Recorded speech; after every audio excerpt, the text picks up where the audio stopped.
Irmãos e irmãs, deixai-me reiterar o agradecimento pelo que nos proporcionamos mutuamente estando aqui e de algum modo representando todas as componentes desta igreja que o Espírito cria em Lisboa como o corpo eclesial de Cristo. Quero agradecer muito em particular aos nossos irmãos salesianos que nos acolheram todo este dia nesta sua casa e neste lindo templo. E quero agradecer também aos meus irmãos sacerdotes, especialmente àqueles que depois de um fim de semana, ou princípio de semana, melhor dizendo, estão sobrecarregados de atividades paroquiais e celebrações e ainda se dispuseram a estar aqui neste número tão representativo. Já naquele tempo, perguntou Moisés à sua gente: que povo escutou como tu a voz de Deus a falar do meio do fogo e continuou a viver? Assim ouvimos na primeira leitura, ecoando de certo a experiência do próprio Moisés, que ouviram o Senhor na sarça ardente, e de todo o povo diante do Sinai, estremecido e fumegante.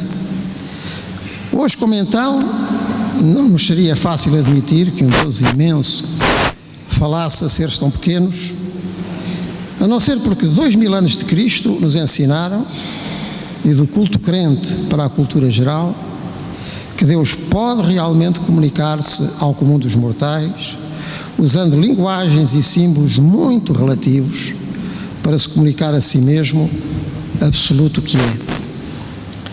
Mas isto nos ensina que a verdade de Deus é ser amor, ou seja, comunicação em si mesmo e para todos, encontrando um modo comezinho e habitual de se fazer entender, como é próprio de quem se quer realmente comunicar. No caminho sinodal que vamos seguindo em Lisboa, tudo se traduz em comunicação e modo certo de a fazer, o que é muito bom sinal de coincidência com Deus e os seus propósitos. Na verdade, se trimestre após trimestre, milhares de diocesanos, ordenados, consagrados, leigos, vamos rezando, refletindo e ensaiando os capítulos sucessivos da exortação apostólica, Evangelii e Gaudium, outro objetivo não temos, senão esse mesmo, de encontrar o melhor modo de levar a todos e a cada um que nós próprios recebemos, isto é, a vida de Cristo. Verbo encarnado, Deus comunicado, palavra divina que humana se fez e tão concretamente disse, viva e eficazmente disse. Ou seja, para chegarmos àquela terra inteira cujos confins estão por vezes bem perto, nas várias periferias existenciais que importa atingir e cristamente preencher. Assim nos tornaremos discípulos missionários, palavras redundantes, pois ouvir a Cristo é ecoá-lo também. E necessariamente assim, uma vez que na sua humanidade é Deus que nos fala e, repetimos-lo, Deus é comunicação absoluta. Quem realmente o ouve, imediatamente o comunica, passando da escuta à missão e sem deixar de escutar para missionar ainda mais. Que importante é este ponto, caríssimos irmãos e irmãs, aqui reunidos, para celebrarmos a nossa Igreja diocesana à luz de Deus uno e trino. Localiza-se no Patriarcado, como em qualquer outra diocese do mundo, a verdade total do Deus que se comunica no corpo eclesial de Cristo pelo impulso comum do Espírito que nos deixou.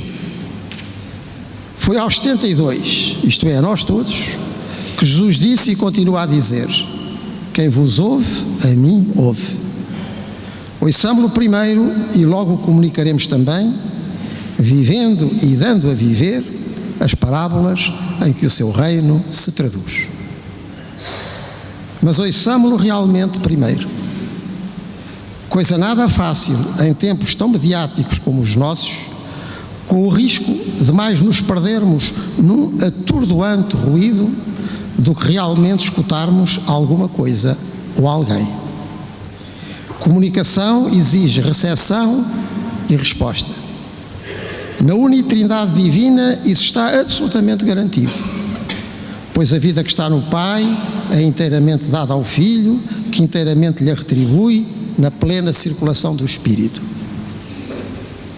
Importa que aconteça conosco, como sucedeu com Moisés. Certo dia, ardeu a sarça e ardendo o chamou. Como depois no Sinai, fumegante também, foi o som de Deus. Num caso e no outro, nem morreu Moisés, nem morreu o povo. Bem pelo contrário.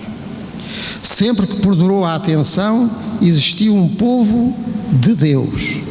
Realmente assim e como sinal para todos. Outro modo de dizer, em missão.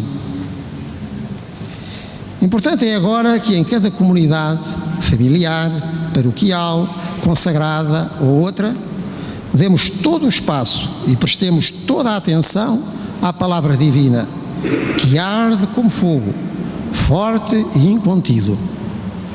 Assim recebemos Cristo como recebemos Deus no fulgor do Espírito. Assim faremos de cada comunidade uma sarça ardente e outro Sinai, onde Deus sempre falará como falou então.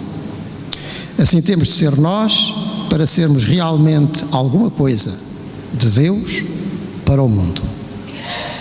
E sem medo de Deus, cujo fogo é amor. De Deus que em Cristo se fez tão à nossa medida para podermos crescer até à sua, como partilhou o Espírito. Ouvimos-lo a Paulo na segunda leitura, traduzindo o âmago da nossa vida em Deus. Todos os que são conduzidos pelo Espírito de Deus são filhos de Deus. Vós não recebestes um espírito de escravidão para recair no temor, mas o espírito de adoção filial, pelo qual clamamos Abá, Pai. Caríssimos consagrados e consagradas, que hoje tão especialmente referimos, contando muito convosco no caminho sinodal de Lisboa. Vários e complementares são os vossos carismas, mas todos fazem de vós outros tantos registros do único som divino, que tanto ressoou na vida dos vossos fundadores e fundadoras, como a Igreja acolheu para que a missão continue. Um carisma de especial consagração e missão é sempre um modo de Cristo falar com oportunidade e destaque. Peço-vos muito que mantenhais esse som reconhecido e próprio na harmonia geral da missão da Igreja, hoje como ontem, aqui, mais além ou de novo aqui, como cantamos no nosso hino sinodal. É o sonho missionário de chegar a toda a gente, longe ou perto, o necessário é mostrar Cristo presente. A conclusão do Evangelho de Mateus, como há pouco ouvimos também, não podia ser mais indicativa da natureza missionária da religião que professamos, em Deus uno e trino. Foi dito aos 11, mas implica-nos certamente a todos, segundo o ministério e o carisma de cada um. Ide e ensinai todas as nações, batizando-as em nome do Pai, do Filho e do Espírito Santo, ensinando-as a cumprir tudo o que vos mandei. Eu estou sempre convosco até ao fim dos tempos. Nestas palavras está tudo o que importa para que a Igreja seja Igreja e a missão seja missão, como há de acontecer cada vez mais entre nós. A saber, a ordem de ir ou sair, a participação desse modo na vida trinitária de Deus, em que Pai e Filho de si mesmo saem para se encontrarem no Espírito, e a presença de Cristo entre nós, com palavra recebida e ativa. Ouçamo-la sempre e atentamente, para cada vez mais a transmitirmos. E assim mesmo se concretizará aquele sonho missionário de chegar a todos, com que o Papa Francisco tão felizmente nos empolga agora.